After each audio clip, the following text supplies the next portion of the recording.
I am the financial aid coordinator here, and we'll get through this presentation, get you some information.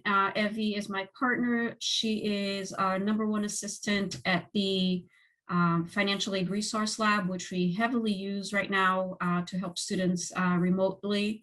We'll get some information for you on how to make appointments to see somebody in our office and get some help, not only filling out your paperwork, but also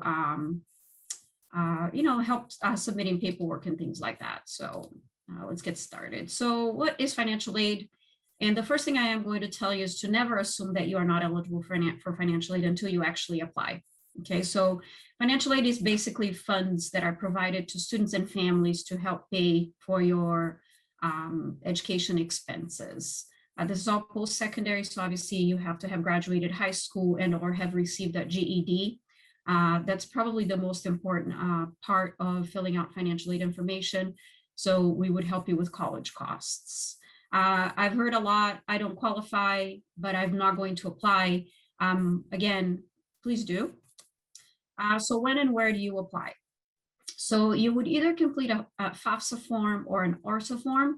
October 1st yearly is when the applications open. Okay, so for example, this current, we're in April right now. We're still processing paperwork that for 2021. So our terms start summer, fall, winter, and spring. So we are currently in the spring term of the 2021 academic year. And then we are also accepting applications and we're processing paperwork for 21-22, which starts in the summer coming up. So basically you would apply every year. It's based on income from 2 years ago. So that is the biggest reasons why, that's the biggest reason why you have to apply yearly, because your income information changes, your family information changes. And so every October 1st, it opens up, you would apply, and then you would start the process of turning in documents to us. We would start processing your file. And probably one of the most important things I'm going to tell you, other than you have to apply, even if you don't think you qualify, is for you to check your CCC email regularly, okay? If not daily, at least a couple of times a week, because that's how we communicate with you on absolutely everything. Okay, so we request documents through email. We offer you awards through email, etc. So just keep an eye on that and make sure that you respond to any requests that we might have. The ORSA form, one of the questions we get a lot, do I do the FAFSA or do I do the ORSA? The ORSA is basically for DACA and or undocumented students, and they are eligible for state aid only. And then the FAFSA is the federal form used for US citizens, eligible non-citizens, asylees, etc. So if you have any concerns or doubts, you can always contact us, but you can basically apply for both ORSA or the FAFSA on the OregonStudentAid.gov. The FAFSA.ed.gov would only have the FAFSA form, okay? But remember, if you do the FAFSA, you do not do the ORSA. If you do the ORSA, you do not do the FAFSA.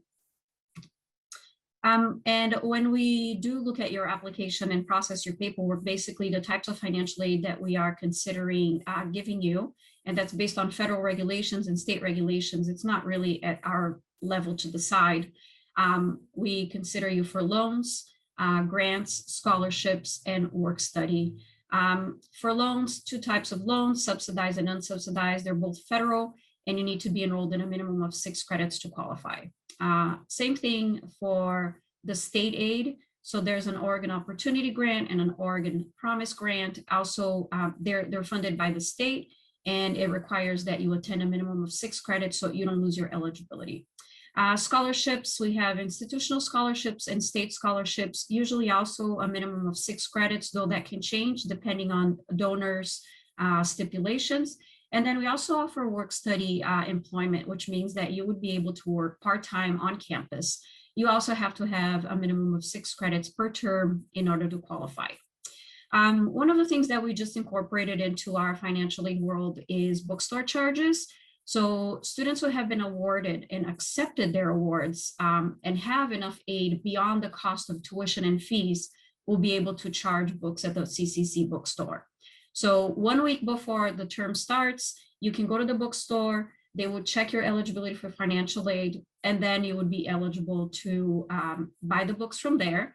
It would be taken out of your financial aid and then paid for that way. And then that runs into the end of the second week of the term. And you can use up to $500 per term at the bookstore. Sometimes there are exceptions. We have some programs that require that you buy maybe some materials or tools. And so we can make exceptions for that as well. So a tiny bit more about the Oregon Promise that I mentioned as a state grant. It will cover most of your tuition at any Oregon community college, and it's specifically designed for recent high school graduates and GED recipients. So who is eligible for an Oregon Promise? So you have to have been a recent Oregon high school graduate or have completed your GED. If you completed high school in California and you moved here, that's not going to work. OSAC would not approve this. And the state agency that administer these is OSAC. You have to have a cumulative GPA of 2.5 or more leaving high school. You cannot have completed or attempted more than 90 credits at a community college. We have a lot of students that are dual enrolled while they're in high school. You cannot receive federal aid or state aid while you're still in high school. So if you complete a large amount of credits while you're still in high school, and then you start at our school, it's possible that you might lose your eligibility to receive Oregon Promise. So you'd want to keep that in mind. Like I mentioned before, you have to have attended an Oregon community college within 6 months of graduating high school or GED. So if you graduate within the normal kind of deadline that you usually would around June, you would have to start school by September or the fall term in order to qualify. You have to have been an Oregon resident for at least 12 months prior to enrolling in college. We need to have you fill out a FAFSA or an ORSA. So remember, ORSA applicants are eligible for, might be eligible for Oregon Promise or the Oregon Opportunity Grant. You have to be enrolled in a minimum of 6 credits every term in order to be eligible to receive a renewal the following year. And then again, different deadlines because there are some non-traditional high school graduates and they graduate at different times of the year. So sometimes it's possible that you would be able to start school in winter term or even spring term. So there's a little calculator on the OSAC website, which is the information, this oregonstudentaid.gov/Oregon Promise. And then it's going to ask you specifically when you graduate, the date of your graduation, then it tells you when to apply by.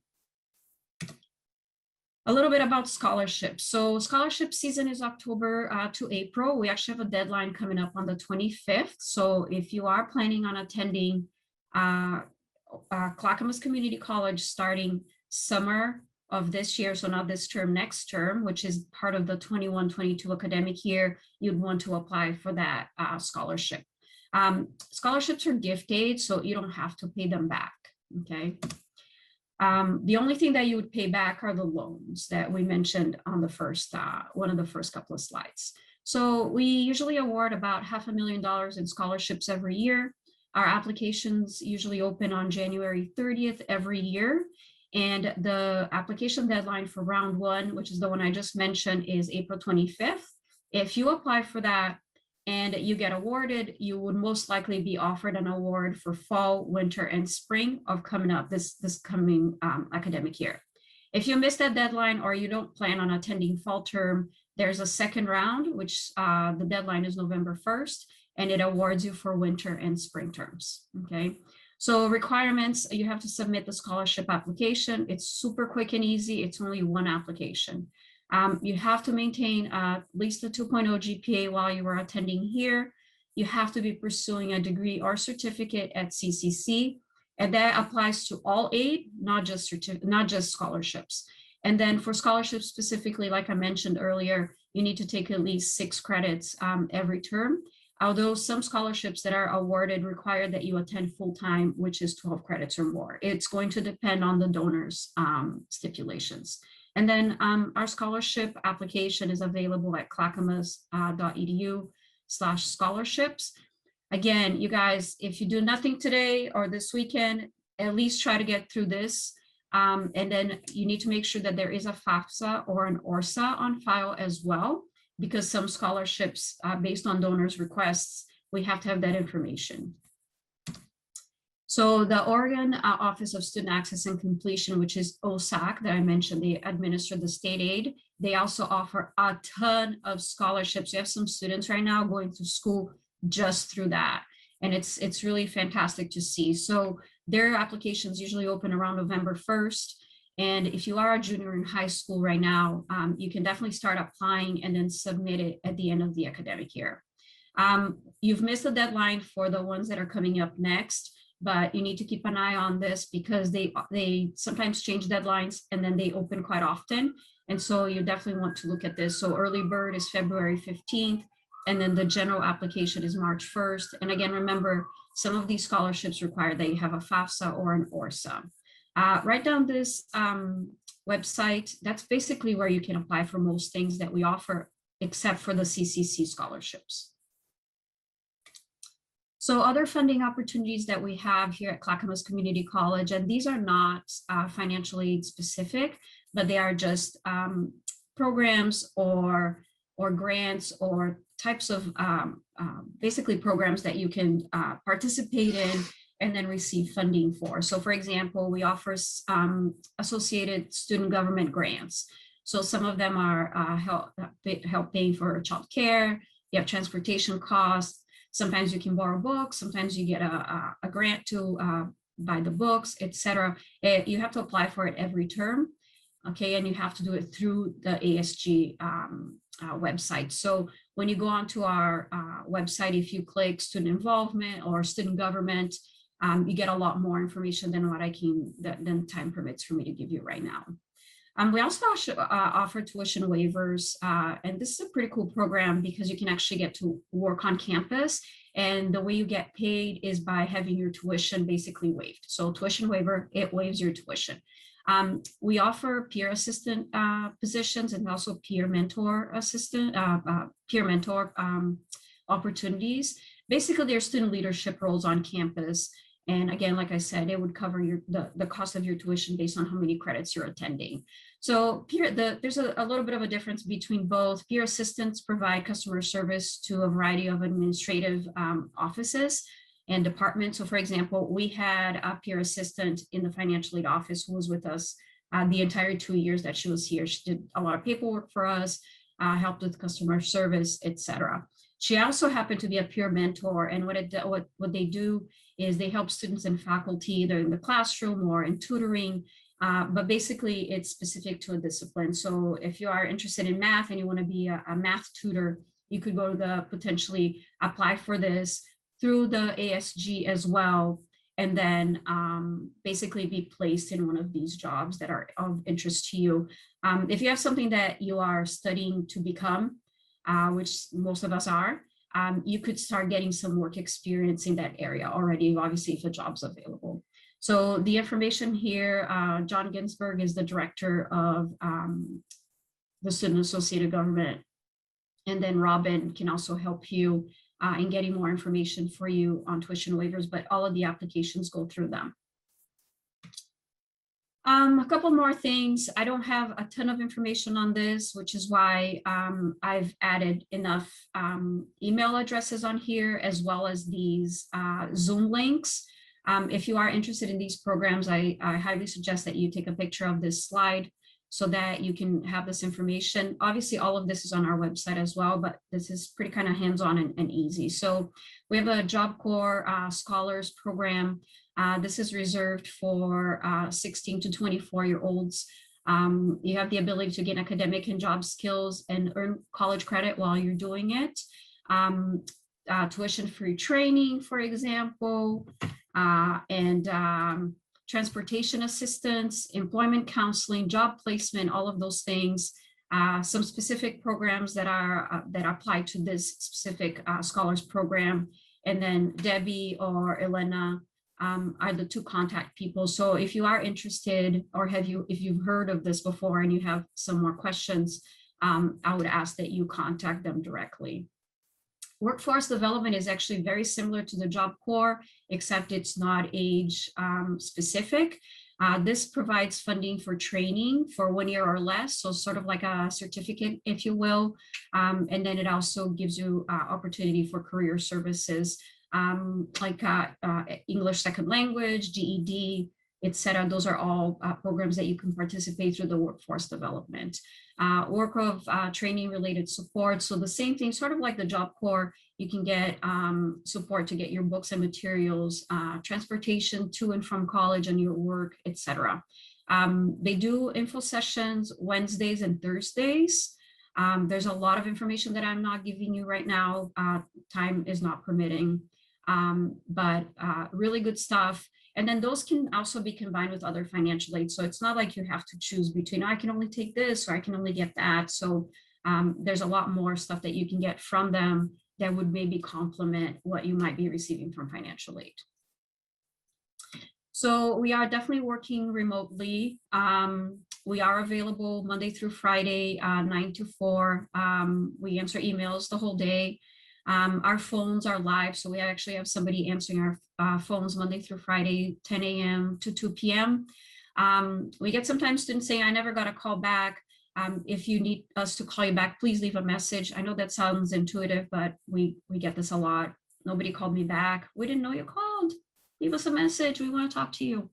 And then, like I mentioned at the beginning, Evie is our extraordinaire, what we call FARL, Financial Aid Resource Lab, and she's available every day, not only for drop-in hours, but you can also make appointments to see her directly. One of our other assistants at the FARL also speaks Spanish. Her name is Veronica. And if you need help in Spanish, you can make an appointment to see Veronica specifically. But Monday through Wednesday, 11 to 1, you can just pop into the drop-in time, the Zoom time, and then Thursdays, 11 to 2, and then Fridays, 11 to 1. The link to those, Evie, do you mind putting a link to your information on the chat in case somebody needs to contact us? If you don't have that information, you don't want that information, you forget that information, you can always email our financial aid inbox directly at finaid@clackamas.edu or give us a call, and we would forward you information to the Financial Aid Resource Lab. Not only the Resource Lab helps you with questions and concerns, we can help you fill out the scholarship application, we can help you fill out the ORSA and the FAFSA. Like I also mentioned, there's going to be an opportunity for you to turn documents into us. It's a necessity, not an opportunity necessarily. And so if you need help completing that paperwork, Evie or Veronica would be able to help you do that as well.